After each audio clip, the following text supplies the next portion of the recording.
Students at Lenape Elementary learned firsthand about interacting with someone who is deaf and blind at a special assembly yesterday. Sally Halbert Alexander's world was normal until the age of 26 when she became blind and lost much of her hearing. She was an elementary teacher by profession, but now would have to leave to California and come to Pittsburgh to return to school and learn to live in the sightless world. Now at age 72, Alexander continues to inspire young audiences and has become a treasured author of 8 books. Her latest title, She Touched the World, tells the story of a deaf-blind pioneer.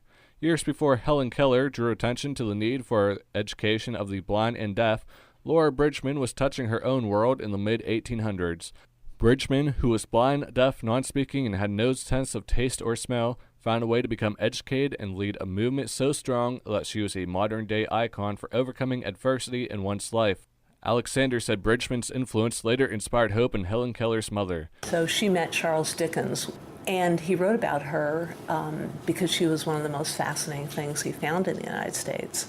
And Helen Keller's mother was reading that book and thought, oh, Helen can be helped. And that's how that all happened.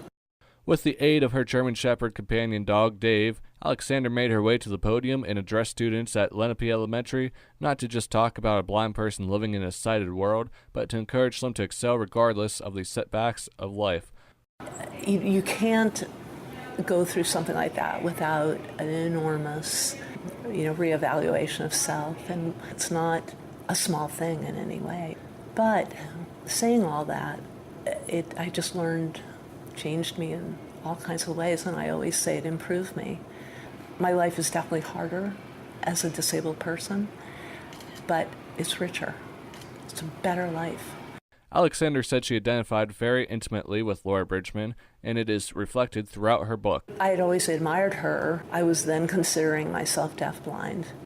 She wasn't helped by any kind of hearing devices, and I definitely am. And she did not have speech, and I do. So I definitely identified with her in a lot of ways. In the final chapter of the book, I just talk about how I got interested in her and how life would be for her now, how much better it would be for her, with all the attitudinal differences and technological differences. And Alexander, who lives with her husband Bob in the Squirrel Hill section of Pittsburgh, teaches at Chatham University in their Master of Fine Arts program in children and adolescent writing. She holds day classes at various elementary schools throughout the country.